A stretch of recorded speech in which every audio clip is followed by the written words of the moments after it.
आइए आपको सीधे लिए चलते हैं लोकसभा में, जहां पर इस वक्त एआईएमआईएम के सांसद ओवैसी ऑपरेशन सिंदूर में भारत को कामयाबी दिलाई।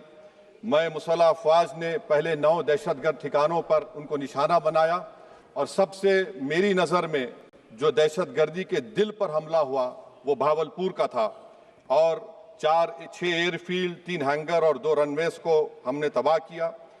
बाद में ऑपरेशन सिंदूर की कामयाबी की एक अहम वजह यह थी मैडम कि मुल्क में इत्तेहाद और इत्तेफाक पैदा हो गया था, एक यूफोरिया पैदा हो गया था, मगर अफसोस कि हुकूमत ने उसका फायदा नहीं उठाया। मैं आज भी कह रहा हूं, जिम्मेदारी के साथ कह रहा हूं कि पाकिस्तानी फौज, पाकिस्तान की आईएसआई, पाकिस्तान का डीप स्टेट, उनका हयात मकसद ये है कि हमेशा भारत को कमजोर किया जाए और अगर हमको इन ताकतों को कमजोर करना है तो देश में इत्तेहाद और इत्तेफाक को बरकरार रखना पड़ेगा। अगर हम बुलडोजर के जरिए या फिर लिसानी जबर के जरिए या मजहबी फिरका परस्ती के जरिए अक़लियतों को निशाना बनाएंगे तो हम खुदा ना खास्ता उन पड़ोसी मुल्क के दहशतगर्द तंजीमों को कहीं कामयाब ना हो जाए। मैडम, मैं आपके सामने ये भी कहना चाहूँगा कि इत्तेहाद और इत्तेफाक इस मुल्क में जब मजबूत होगा तो हमको बैनुल अक़वामी सतह पर दिखाने की ज़रूरत नहीं पड़ेगी। मैं आपकी तरफ से हुकूमत से चंद सवालात करना चाहूँगा कि वज़ीर आज़म ने कहा कि खून और पानी एक साथ नहीं बह सकते, आतंकवाद और बातचीत एक साथ नहीं हो सकती। तो मेरा सवाल आपके ज़रिए से वज़ीर आज़म और हुकूमत से ये है, फिर जिन इंसानों को बैसारा की वादी में मारा गया था, क्या आपका ज़मीर इस बात की इजाज़त देता है कि आप ट्रेड बंद कर दिए, पाकिस्तान का एयरक्राफ्ट हमारे एयर स्पेस में नहीं आ सकता, उनकी कश्ती हमारे पानी में नहीं आ सकती, ट्रेड खत्म हो चुका है डायरेक्ट इनडायरेक्टेड, आपका ज़मीर जिंदा क्यों नहीं है? किस सूरत से आप पाकिस्तान से क्रिकेट मैच खेलेंगे जब हम पानी नहीं दे रहे हैं? 80% पानी पाकिस्तान का हम रोक रहे हैं, ये कहकर के पानी और खून नहीं बहेगा, आप क्रिकेट मैच खेलेंगे?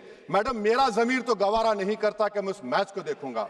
क्या इस हुकूमत में इतनी हिम्मत है कि उन 25 मरने वालों को फोन करके कहे कि देखो हमने ऑपरेशन सिंदूर में बदला ले लिया, अब तुम पाकिस्तान का मैच देखो?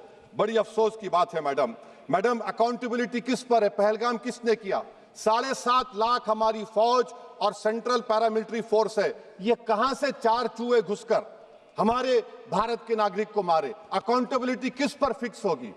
एलजी पर फिक्स होगी तो एलजी को बरतरफ करिए, आईबी पर आती है तो एक्शन लीजिए, पुलिस पर आती है तो एक्शन लीजिए, मगर आप ये समझ रहे हैं कि ऑपरेशन कर दिया और हम खामोश लोग भूल जाएंगे। अकाउंटेबिलिटी फिक्स करना पड़ेगा। मैडम, डिटरेंस आपकी क्या है? आपने सर्जिकल स्ट्राइक किया, आपने बालाकोट किया, फिर ये पहलगाम हुआ, तो आपकी डिटरेंस की पॉलिसी नाकाम साबित हुई, कश्मीर की पॉलिसी नाकाम साबित हुई, 370 हटा दिया आपने एक रियासत को यूटी बना दिया और उसके बावजूद भी दहशतगर्द वहां पर पहुंच गए। तो और अफसोस मुझे इस बात का होता है मैडम कि पाकिस्तान को हम जानते हैं, पाकिस्तान और इजराइल इस पूरी दुनिया में एक फेल्ड स्टेट है और पाकिस्तान के आर्मी चीफ को, जिससे हमारे स्ट्रेटेजिक रिलेशनशिप है, जिसको अपना दोस्त कहते हैं, उस देश का प्रेसिडेंट उस शख्स को बुलाकर खाना खिलाता है अपने साथ जिसके भाषण से हमारे लोग मारे गए थे। तो क्या आपकी खर्जा पॉलिसी कामयाब हुई? आप देख लीजिए। अच्छा, हमारे देश में एक ऐसी तंजीम है जिसका वजूद नफरत की बुनियाद पर और मजहबी अज़वियत को फैलाने के लिए बनाया गया, उनको तकलीफ है सेकुलरिज्म से, सोशलिज्म से, मगर हमारे संविधान के प्रियम्बल में लफ्ज सॉवरेन है। सॉवरेन का मतलब यह है कि हम खुद मुख्तार हैं, हम हाकिम आला हैं, हम अपने मुल्क के मुकद्दर का फैसला करेंगे। एक गोरा व्हाइट हाउस में बैठकर भारत की सीज फायर का ऐलान करेगा, यह आपका नेशनलिज्म है?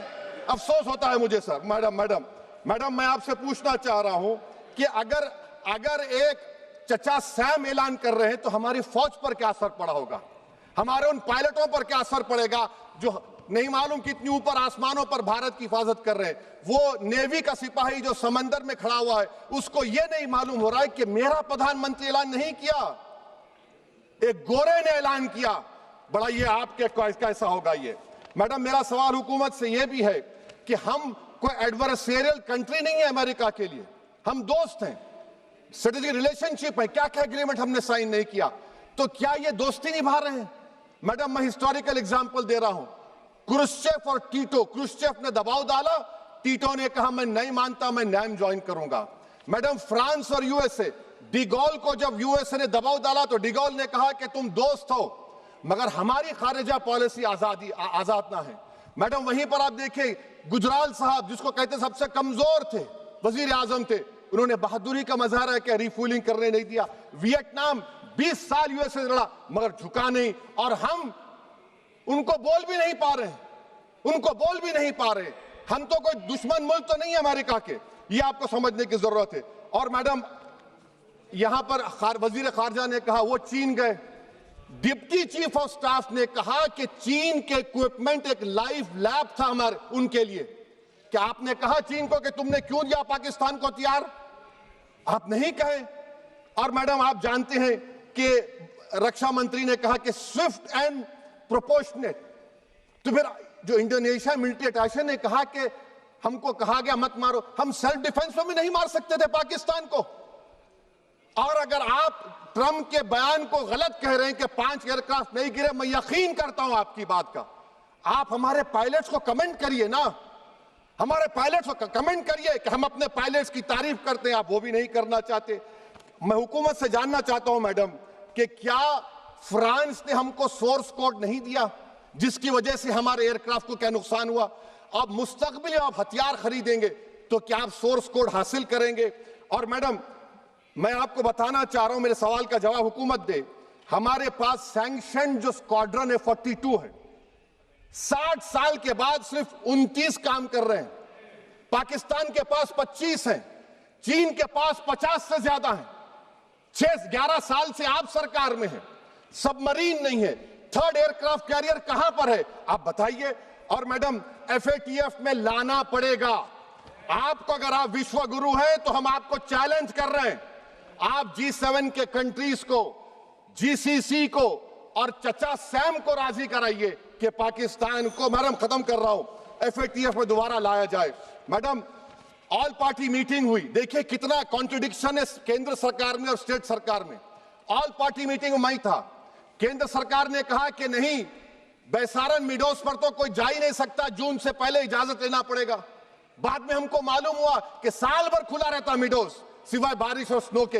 ये कॉन्ट्रडिक्शन है केंद्र सरकार में। वहां पे मैं हुकूमत से मुतालबा करता हूं मैडम आपके जरिए से कि कौमी सिक्योरिटी को, नेशनल सिक्योरिटी को, खारिजा पॉलिसी को, फॉरेन पॉलिसी को राजनीति का मुद्दा मत बनाइए, राजनीति का मुद्दा मत बनाइए। ये हमारे मुल्क में मुफाद होगा, हमारे मुल्क के इत्तेहाद और एकजुटती को आप एक वोट का जरिया मत बनाइए। और मैं एक आखिरी बात पूछ रहा हूं मैडम, क्या चीन ने हमसे कहा था कि सीज फायर कर लो? और कैसे पाकिस्तान ने हमारे पायलट्स की बातों को सुना कि हमारा कम्युनिकेशन एनक्रिप्ट नहीं है? मैडम, आखिर में मैं अपने शेर से इस अपनी बात को खत्म करूंगा कि अपने ही हाथों से सर अपना कटाना है हमें, मादर हिंद पे भेंट चढ़ाना है हमें। किस तरह मरते हैं एहरार वतन भारत पर, यह तमाशा है जो दुनिया को दिखाना है हमें। ये मैं भारत की उस बहादुर फौज के नाम पे करता हूं, मुसल्ह फौज के नाम पे करता हूं। ये शेर कहने वाला कोई बीजेपी का नहीं था, ये शेर कहने वाले का नाम शेर था, शहीद अशफाकुल्लाह। मैं फिर से हुकूमत से कह रहा हूं, पाकिस्तान टेररिज्म करेगा, आप तैयार हो जाइए। आप चीन से मोहब्बत, कितना इम्बैलेंस हो रहा है ट्रेड का, कितना इम्बैलेंस हो रहा है चीन से। अच्छा, जब गलवान हुआ उस वक्त भी ट्रंप ने कहा था कि मैं बात करूंगा, हमने कहा नहीं बात करेंगे, जरूरत नहीं है। आज ट्रंप हमारे से पहले बोलता है इज्जत नफ्स भी कोई चीज होती है, इख्तिदार में कोई यहां रहेगा कोई वहां रहेगा, मगर इख्तिदार में इकबाल होना चाहिए। बदबख्ती की बात यह है कि आपने इकबाल को खो दिया। बहुत बहुत शुक्रिया। माननीय, 3 बड़ी बातें जो असदुद्दीन ओवैसी ने कहा है डोनाल्ड ट्रंप के दावे पर। ओवैसी का बड़ा सवाल, वो पूछ रहे हैं कि व्हाइट हाउस में बैठकर सीज फायर का फैसला होगा, एक गोरा वहां पर व्हाइट हाउस में बैठ के करेगा। वहीं दूसरी तरफ उन्होंने क्रिकेट खेलने को लेकर भी बहुत बड़ा सवाल पूछा है और कहा है कि जमीर कहां खो गया है, जहां पर हमारी सेना लड़ती है, जिस देश से लड़ती है, हम ऑपरेशन सिंदूर को अंजाम देते हैं, हम उनके साथ ट्रेड, हम पानी, सारे संबंध तोड़ रहे हैं, सिंधु जल संधि को हमने सस्पेंड किया, वहीं पर हम क्रिकेट खेलेंगे। किस मुंह से उन पीड़ितों के घर वालों को कहिएगा जिन्होंने अपनों को खोया था कि अब हमने ऑपरेशन सिंदूर कर दिया, अब क्रिकेट का मैच देखो पाकिस्तान के साथ। तीसरी तरफ चीन को लेकर भी उन्होंने सवाल पूछा, विदेश नीति पर भी सवाल पूछा।